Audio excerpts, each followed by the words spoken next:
Welcome to Breadcrumbs to Blueprints. Today we have with us Sabrina, and she's an iridologist and naturopath, and she's going to tell us all about iridology. Welcome to the show. Oh, thanks, Natalie. It's great to be here. So tell us, what is iridology? Oh, iridology is a beautiful study of the actual structures and fibres and colours within your eye. It's very individualistic to you, to your family and your genetic profile.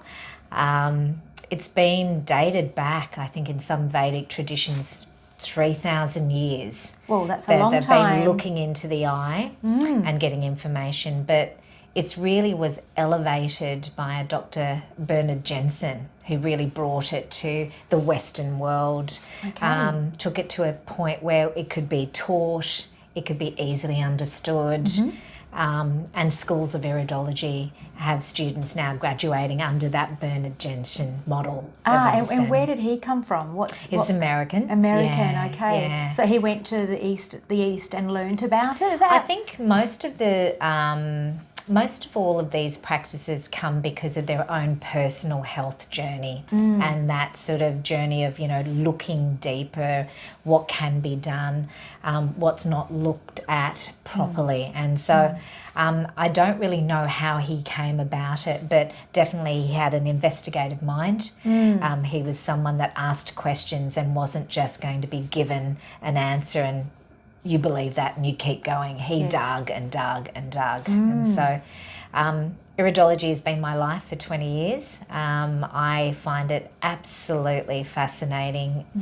It never ceases to amaze me what information can actually come down. And it's pretty hard because I'm looking into your eyes at the moment and getting information just as we speak. Yes, as we're speaking, I can see that you're taking in information about me through my eyes. I actually can feel that as we're talking along here. So that's all good. So what type of information can you see in people's eyes? Oh, there's so much. The eye actually has zones. And so if I take a little moment here to break those zones up, if we just have an upper hemisphere of the eye, a lower hemisphere, and then the midsection, just where the pupils located. Okay. So the upper section of the eye relates to anything above the digestion, lung, thyroid, face, and brain. Okay. Lower section of the eye, just the bottom of the digestion, we've got the reproductive organs, knee, thigh, foot, kidney, adrenal. And then the midsection, right around the pupil, and that is a universe in itself. The midsection is the digestive, small intestine, large intestine, colon, rectum, all of those areas. So we can actually get such a detailed look just by viewing those hemispheres. Incredible. So just by viewing those hemispheres, you can gain so much about a person's health. Out of interest, what about emotions and things? More health? I'm just curious. Yeah. Excuse me.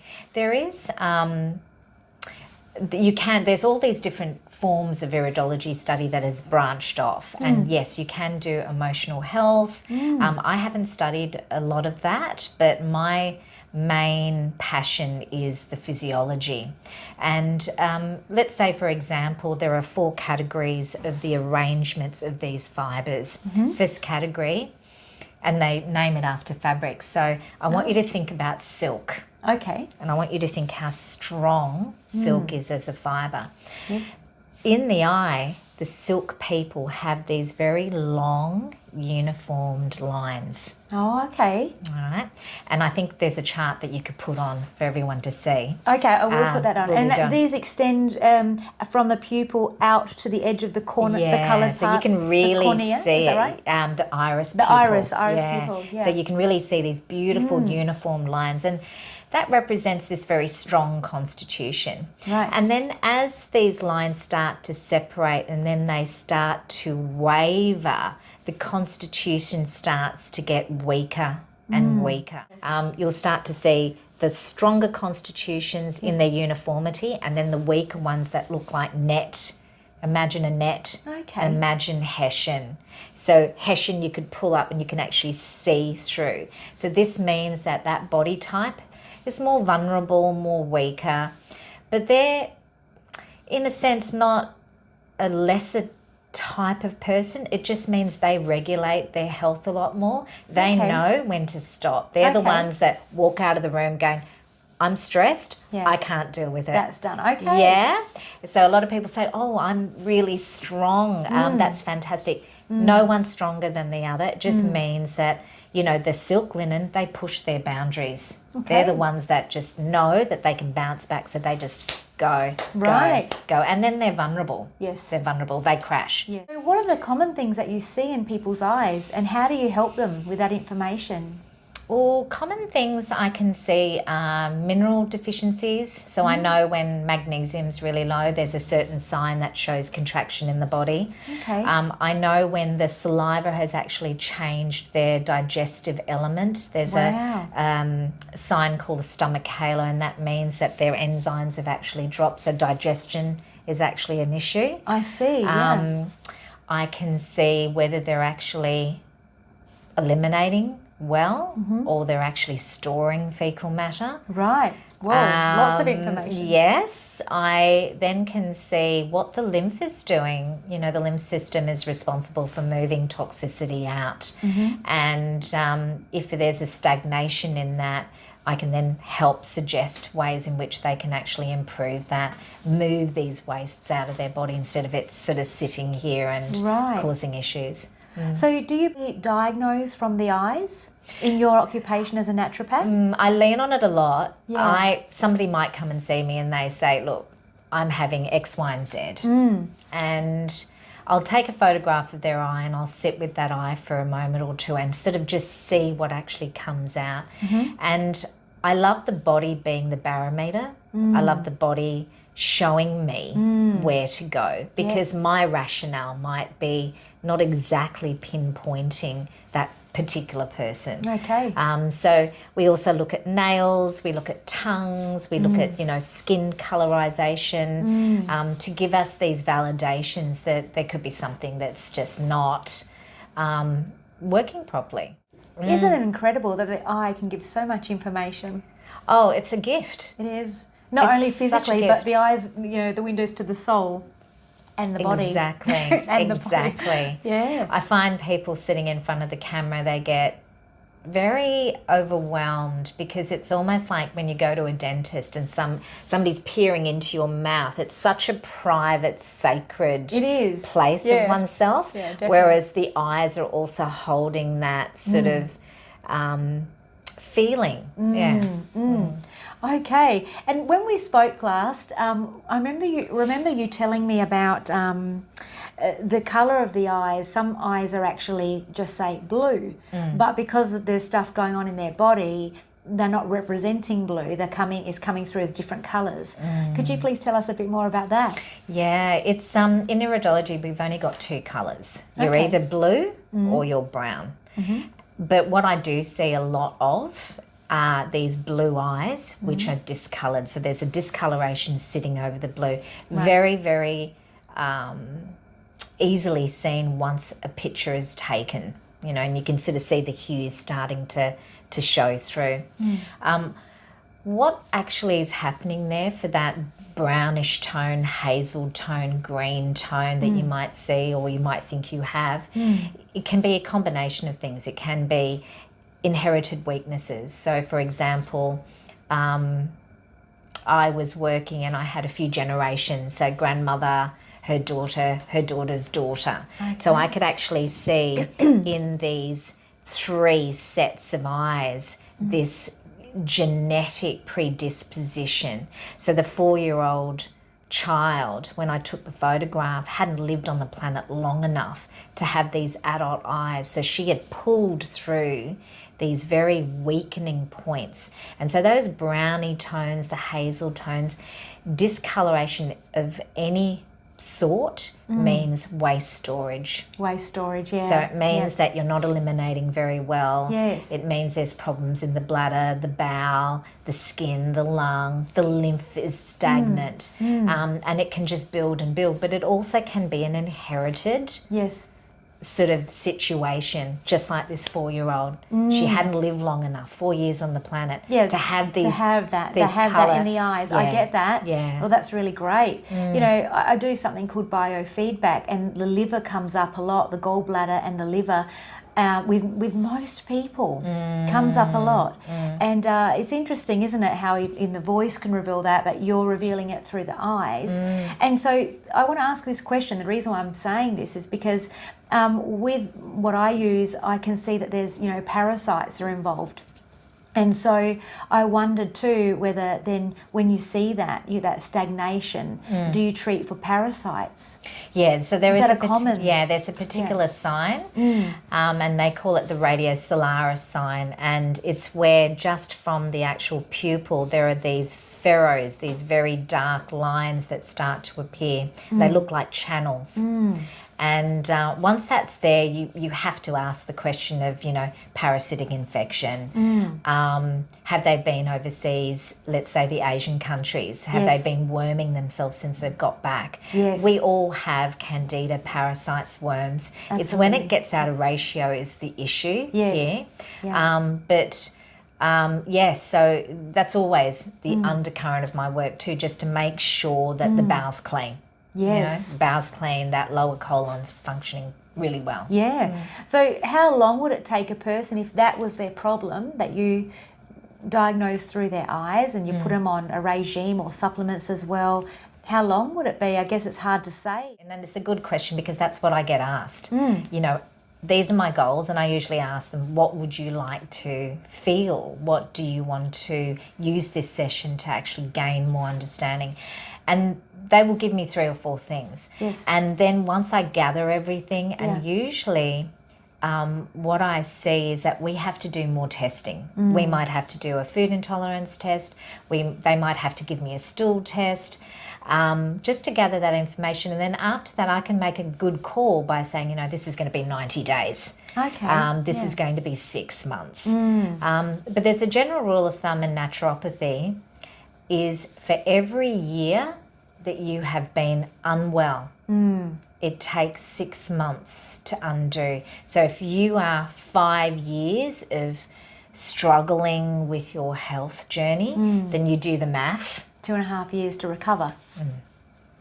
Okay. So, and the thing that I actually really love to know, and I explain this to my clients, is that you wake up in the morning and you have 300 billion cells that are new. Incredible. You have the potential to shift and change that cell's organisation by the nutrition you put in it, the frequency you put yourself into, the environment, the water, the hydration, the sleep. Those 300 billion cells will leave your body the next day. Wow, that's pretty quick. And then Incredible. a new lot will come in. Yes. But what it's done is that it's given an imprint of the new. So can you change your body? Yes, you can. Yes, you can. Will treatment plans work for you? Yes, it will. Yeah. I guess the key is putting it into action, the treatment plan, and being consistent with it. I think that's the thing where most people, consistency, where they struggle. Yeah, like with anything in life. Yeah. It's like that with anything and everything. But people do it. So Yeah. tell us about some of your success stories. Oh, yes, I've got some interesting ones. Yeah. Just recently we had a mother and daughter, and daughter was around, I'd say 20, and just intense gut issues, to the point where she ended up in hospital, and they started doing some colonoscopies, looking at tissue, CT scans, things like that. And you know, the mother was saying to me, you know, what else can I do? What do you think it is? And for me, I knew it was an intolerance to some sort of food group, not sure what it was. And there was a family history, because I'd seen the mum as a client before. Yes. So there was a family history of those tendencies, but they hadn't explored it with this child yet. Okay. All right. Yes. So this was the first evident, I guess, an experience of the child understanding dairy, gluten, soy, corn, all those inflammatory foods were just not going to be. Vegetable oils as well aren't good, are they? Canola and rice bran oil and soy. No, not good at all. Huge inflammatories. And they're in so many of our products. Yeah, even like the long life milks, you know, the soy milks and things like that. I've had a look and I've seen that they've got the vegetable oils in there. It's just in everything. And they're inflammatories, aren't they? Not good for our body at all. No. One other story, I love this one. This mum brought her 25-year-old son, dragged him in. Most of the time when this happens, it's like, oh, okay, how is this going to go? Because you know that individual doesn't want to be there. Resisting. But he was in a big sort of situation where he was getting cysts developing underneath his armpit. So just near the lymph nodes. And this had been happening for years. And the GPs were then discussing, you know, we're going to actually take tissue out. Okay, this is just not working, what we've put you on. So the mum was really nervous about that. And she said, look, is there anything that naturopathy can do? Yes. And naturopathy can make a dent in many things. And so I said, look, yes, there's something that this young man is eating and doing, and we need to figure that out. So we did an IgG, food intolerance test, and we also did some blood tests. We found out that he was, you know, quite low in B12, vitamin D, his iron stores were really low. And then the food intolerance test was really quite fascinating. His thing was they had an orange tree in the backyard, and he would every day in season go out, pick an orange, sit there, cut it up and eat it. He loved it. What was the first thing on his food intolerance test? Oh, his beloved oranges. Why? 110 points. Oh. So the citrus family just didn't resonate not with his great body. for him. So he would be thinking, this is healthy, this is amazing. Vitamin C. But the swelling and all of the lymph just not working because of that inflammatory response every time he was actually having So sad. So we can actually like things and be irritated by them, which is really sad. Poor guy. And the things can be quite natural and deemed healthy. Because there is, I've been, you know, watching a few things in my time, and that's right. I start digging. Yeah, that's it. And there's a whole group of people that believe vegetables are killing us. Have you heard about that? No, because that's interesting. I can't remember all the terms they use, but the vegetables, the plants repel insects, and they also do stuff to us.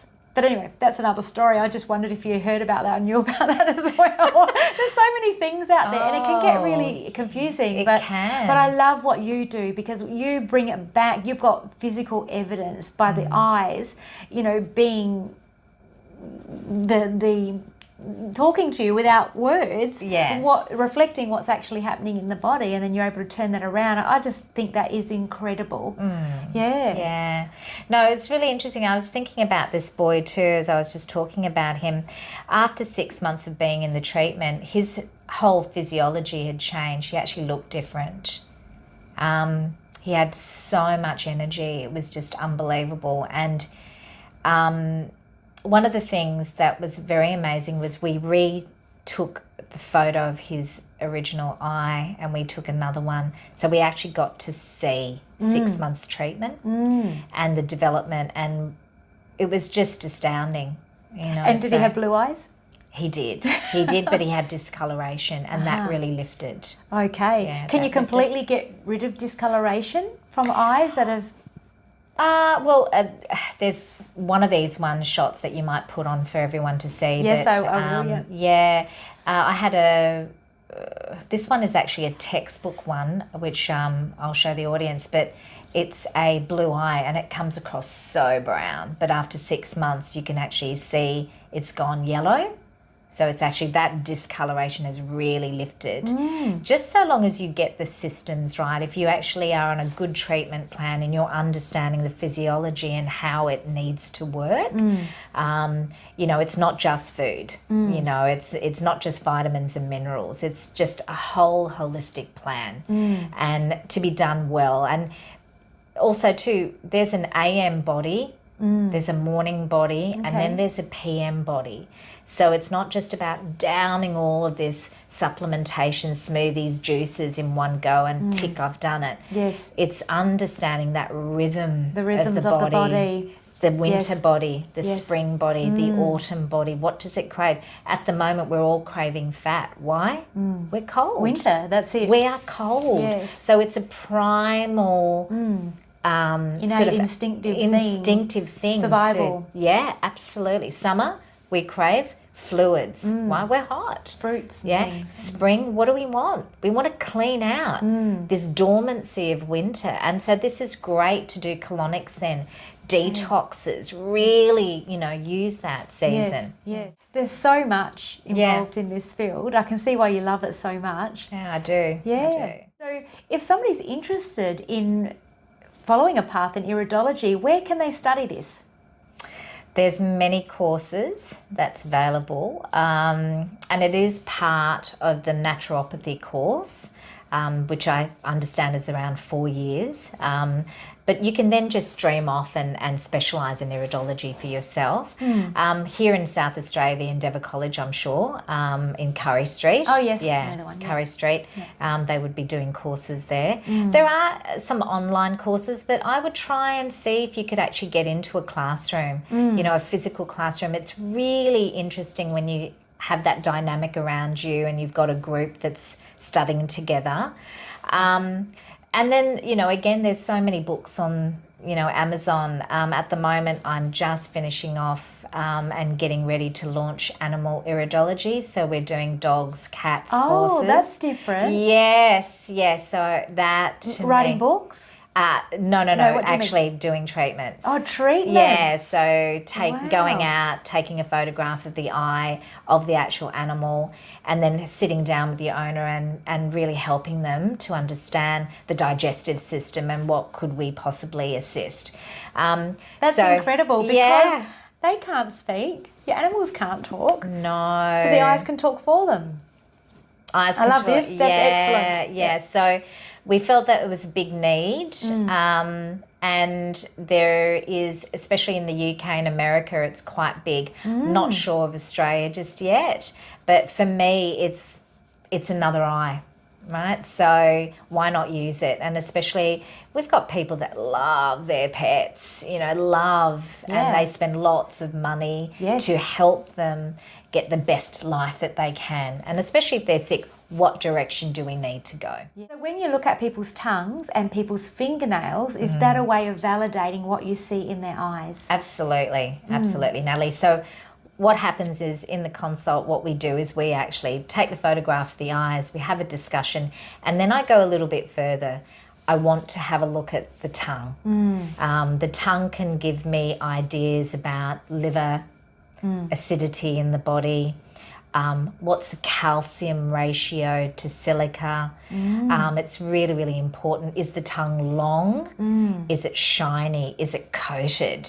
Has it got little scalloped edges on the side? And if it's got scalloped edges on the side, you know that the liver is needing to have more support. Yes.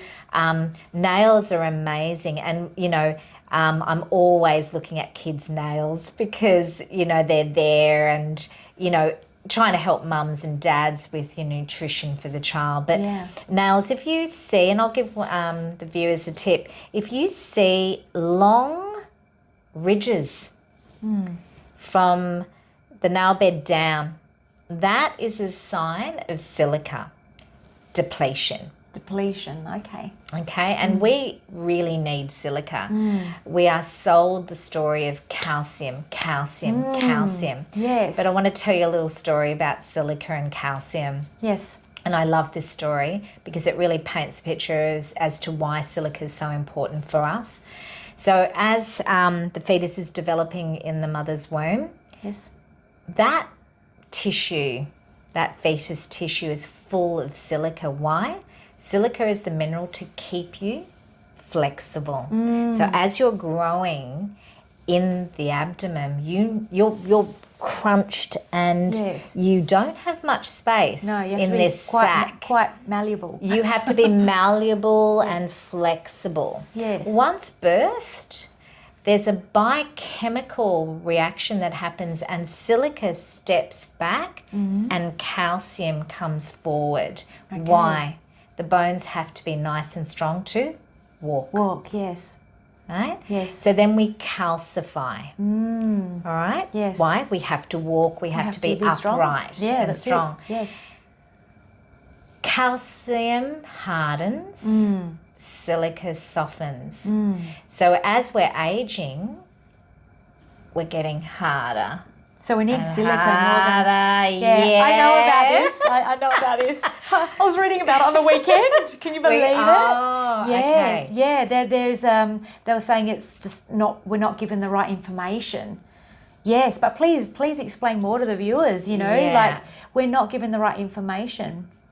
So here you are pumping your body with calcium when actually silica is connective tissue. Yes. So good hair, lovely skin, strong nails, right? But it's this flexibility that you want as you're aging. Yes, exactly. Right? So this is, understanding the biochemistry now, and that's what I can help you with, is to really get a good understanding of what does the body need at this age. You're so knowledgeable.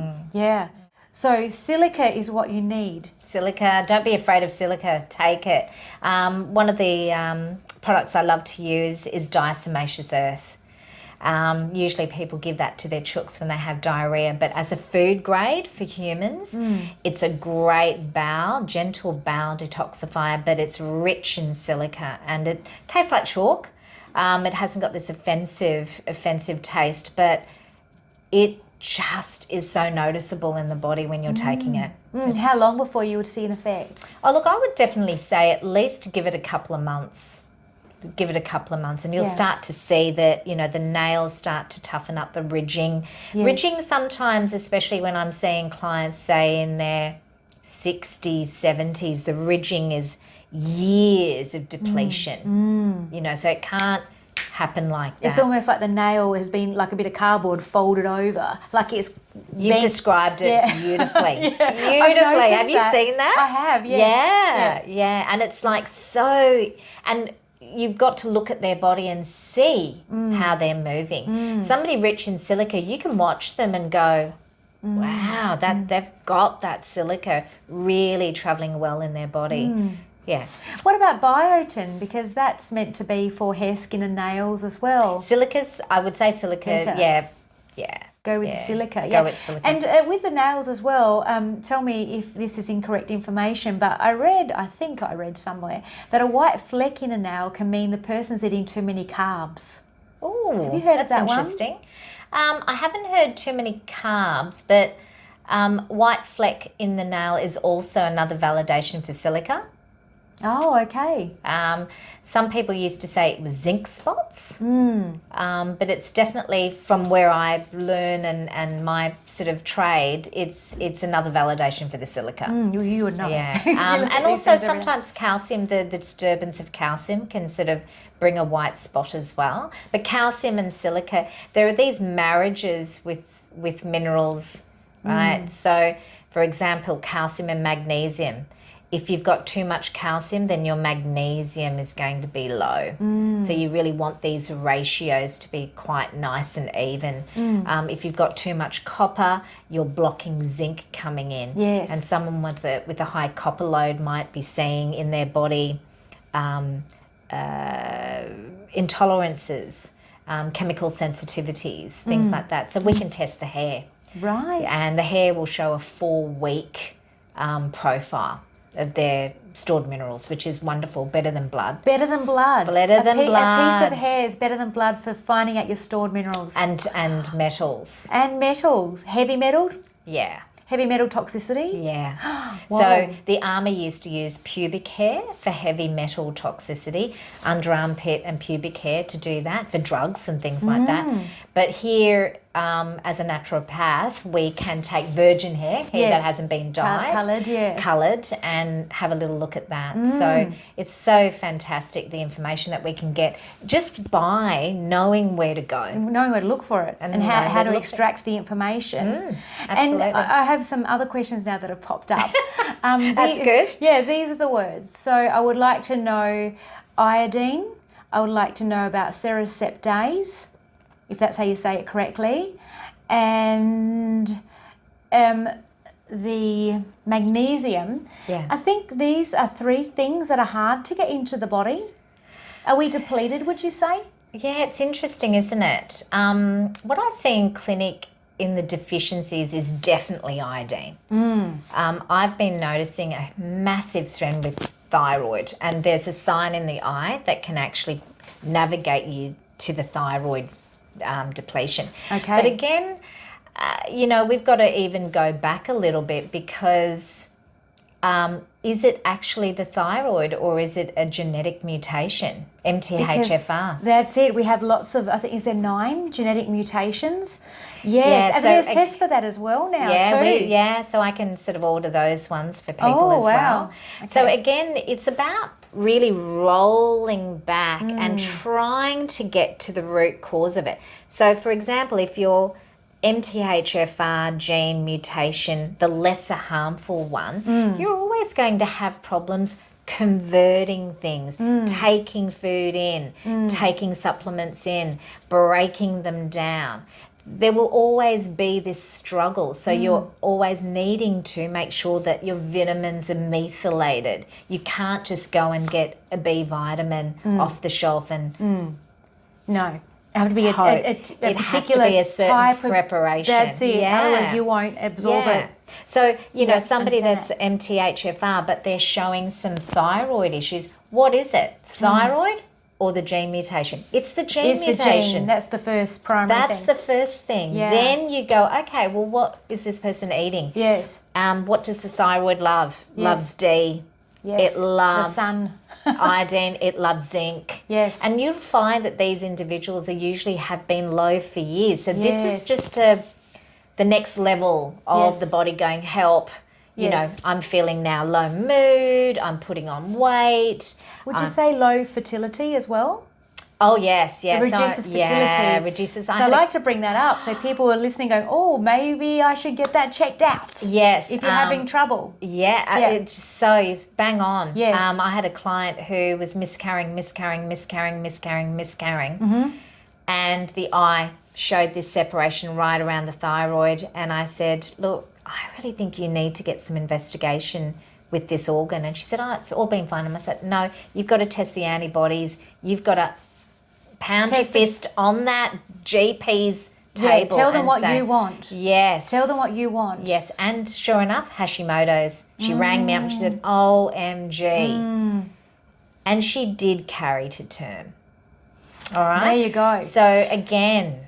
And I love to talk about infertility because I went on my own journey with that. And, it's a hard journey. And so if I can help in any way, I do hypnotherapy for it. But, to actually bring the awareness, because I reflect back now too thinking, but I've read up on this and I've read up on that and I was deficient. I was this, I was that.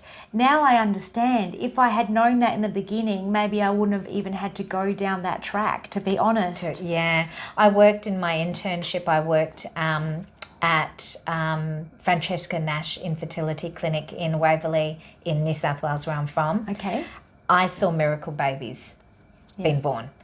Couples that were told, sorry. And what we did and what Francesca Nash, she's got 2 books out for many years, Better Babies and How to Get Better Babies, I think of other titles. But she was incredible because she took male and female, sat them in front of her and said, right, we have got to get you and your foundation right in order to carry a child. Yes. So think about the builders that lay the concrete down first. Yes, and I love how you said the male and female. Yes. Because, you know, when it comes to infertility, most people's heads, when they haven't been down that road, they look at the woman, just relax and it will happen. And, and they look at the female like it's all your fault and it's your responsibility. Because I've been the brunt of that too. I was told that I was selfish. Why don't you have a child? And, you know, I was going through IVF, but didn't want to. We were. And I didn't want to tell anybody. And they said, oh, you know, you're selfish. And all this type of stuff. Me. But not my husband. And I thought, well, actually, you know, it broke my heart, actually. It was really crippling. That's why I'm a hypnotherapist and help people with the mental issues around this. Because I'm passionate about it because it hurts. And you never forget them. But you have to release and forgive it and let it go, because these people just have no idea the impact of what they're saying. They've never experienced, I guess until you experience something, you really don't know what you're talking about. So when people do say horrible things like that, just know they don't really mean it. They just don't understand. But it's hard. But yes, exactly what you said, male and female, you know, it takes two, right? It takes two. It takes two. And the other thing is, you know, my question is, why wasn't this ever discussed in your GP's office? When you make that first initial call of, you know, I wonder why we're not getting pregnant. You know, maybe we should check things out. Yes. But there's no conversation in the GP's office at all about nutritional health to carry a child. No. You know, and so I often wonder, you know, how many cases have gone that way unnecessarily. It's interesting. It's definitely one to ponder. Was it Hippocrates said food is our medicine? Yeah, food is our medicine. So 95% of cancers can be treated by food. That's a huge statistic. It is. But we've got to ask ourselves, quality of food now? Quality of food now. Yeah, so that's it. When you sit down to a plate of meal that you have designed, you know, I usually say to people, I want you to start to think about food as information. So when you plate up, you're plating up for a certain organ that's weak. So you know what food you want to eat for that organ, instead of just plating up for flavour. And I'm not saying don't enjoy your food, but understand your food. You know, if you're low in the A's, what are the A food groups? Yes. If you need more B12, what do you need to do? If you are vegan, if you are on a specific diet, is it right for your body type? You know, I have lots of ill people who are on these particular diets and really not understanding what the body actually needs. And they're either doing it for a moral sense of self, and that is absolutely fine. I have all respect for that. But if it's making you feel really ill, you have to revise that and really ask yourself, you know, is this what I need? Especially, you know, perpetual anemia. If somebody is just constantly iron low, this doesn't feel good. No. Yeah, it doesn't feel good. Yeah. So again, look at the methylation, look at those genes, go right back to the beginning. Go right back to all those testings, and they all can be done. Unfortunately, Medicare doesn't do any of them. No.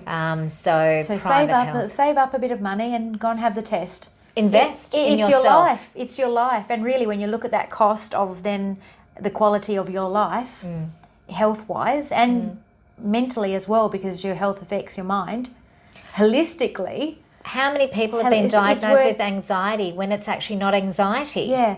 And how many people accept things like, oh, I just don't absorb iron, it's just how my body is. Well, it's actually not. There's a reason for that. So yeah. I love what you do. Oh, look, I love what I do, and I just, you know, being ill myself got me into this field. So I knew I didn't get answers. And so I went on a big journey of investigation and tried many things and stumbled upon a great naturopath who is still functioning. She's in Sydney, Mim Bean's her name. She used to have a program on ABC radio, and she was very comical and personable, and she got me out of what I was feeling to then go, I want to do this. I want to be just like you and help individuals. Helping other people. Yeah. So yes, it's I sleep well at night. I reckon you would. Well, thank you. Thank you for your time. Thank you for coming on the show today and sharing your life, your knowledge, your experience with us, helping to help you too. And thanks again. It's been wonderful. Yes, thanks, Natalie. And what you do is great too. You have this wonderful way of letting people know what is out there. Thank you so much. Yeah. That's the goal. Thank you so much. Empowering people. Thanks, Okay. everyone. Thank you. We'll see you next time. If you have enjoyed my show, please remember to like and subscribe to the channel. If you would like to be my next guest on the show, my details are in the description box below.